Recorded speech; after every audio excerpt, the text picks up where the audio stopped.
हा आहे आपला फर्स्ट व्लॉग आणि आपण आलो आहोत पुण्यातल्या पहिल्या केसरची फार्मिंग बघायला.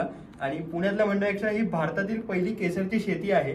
आणि तुम्हाला सुद्धा ऐकून आश्चर्य वाटेल, ही खूपच युनिक आणि वेगळ्या पद्धतीने केली जाते. आणि माझ्यासोबत आहे फूड बस सौरभ, जो की आपला आज ऑफिशियल कॅमेरामॅन आहेत. आणि हे आहेत शैलेश दादा, या केसरच्या शेतीच्या मागचे धुरंधर. म्हणजे खूपच युनिक तुम्ही बघत असाल. हे फक्त महिन्यातनं 8 दिवसच दिसतं का? हो, 1 ते 2 वीक 3 वीकचा असतो हा सीझन. तर 3 वीक आपल्याला बघायला मिळेल. आता ऑक्टोबर एंडला सुरू झाला, नोव्हेंबर महिना आपल्याला पूर्ण फ्लावरिंग इथे बघायला मिळेल. अतिशय सुंदर पद्धतीने केलंय. आता मी कॅमेरा शिफ्ट करतोय परत आपल्या ऑफिशियल कॅमेरामॅन कडे. आणि आपण ब्लॉग, हा पहिला ब्लॉग आहे, तर तुम्ही नक्की याला लाईक करा, शेअर करा आणि सबस्क्राईब करा. तर अशा पद्धतीने आपण पोहोचलो आहोत इथे केसरची फार्मिंग बघायला. हे तुम्ही बघत असाल, ही पूर्ण ही पूर्ण एरोपोनिक पद्धतीने केलेली फार्मिंग आहे. आणि सेम तुम्हाला हायड्रोपोनिक बघायला मिळेल.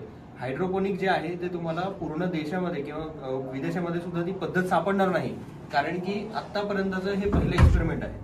आणि समजा तसं झालं तर दादा आपण वर्षातनं 4 वेळा करू शकतो केसरची शेती. नाही, आता प्रयोग चालू आहे, डायरेक्ट सांगता नाही येणार, पण खूप आपले वेगवेगळे प्रयोग चालू आहेत. म्हणजे काही जण क्लेम करतायत की बाहेरच्या देशात किती करू शकतात. तर आपण बघूया की सगळे प्रयोग करू, कारण शेती म्हटलं तर प्रयोग करावाच लागतो.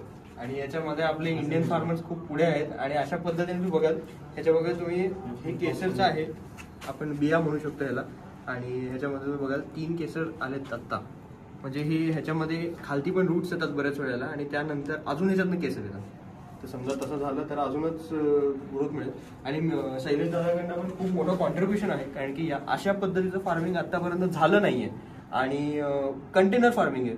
हे साधारण किती कंटेनर आहे, साईज काय असेल कंटेनर? आता मागच्या वेळेस आपला 8 बाय 40 स्क्वेअर फीटचा कंटेनर होता. हा आता नवीन सेटअप आहे, जवळजवळ 400 स्क्वेअर फीटचं पफ पॅनलचा आपण सेटअप केला, राईट. कारण खूप सारे कोल्ड स्टोरेज पडलेलेच असतात, ऍक्च्युली त्याचा युज होत नाही, तर आपण तो युज करून इथे फार्मिंग करू शकतो. हे आयडिया इतकं सुंदर आहे. म्हणजे आतापर्यंत यांना बरेच अवॉर्ड मिळालेत.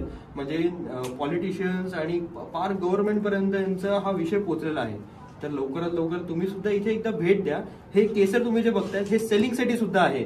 म्हणजे तुम्ही अमेझॉन वरनं सुद्धा ऑर्डर करू शकता, किंवा तुम्हाला कॉल केला तरी चालेल. तुम्ही डायरेक्ट डिलिव्हरी सुद्धा मिळेल तुम्हाला. आणि हे ऑल ओव्हर पॅन इंडिया आहे. तर तुम्ही आता केसरचे शॉर्ट्स बघा.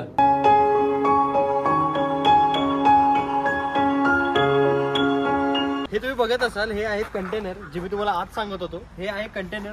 आणि इथे त्यांनी एकदम व्यवस्थित इथे अलोकेशन केलंय. आणि साईजेसच्या हिशोबाने हे क्रेनने इथे आणून ठेवलेले होते. आणि ह्याची लोकेशन आधी वेगळी होती का दादा? आधी वेगळी होती लोकेशन. तर खूपच सुंदर लोकेशन आहे. तर तुम्ही जवळपास असाल, तुम्हाला बघायचं असेल, तुम्ही एकदा नक्की इथे व्हिजिट करा. तुम्हाला नक्कीच आवडेल हा कॉन्सेप्ट. आणि अशाच प्रकारे आपल्या फॉलो करत राहा, शेअर करा, लाईक करा, सबस्क्राईब करा, जे करता येईल ते करा, पण बघत राहा व्हिडिओ.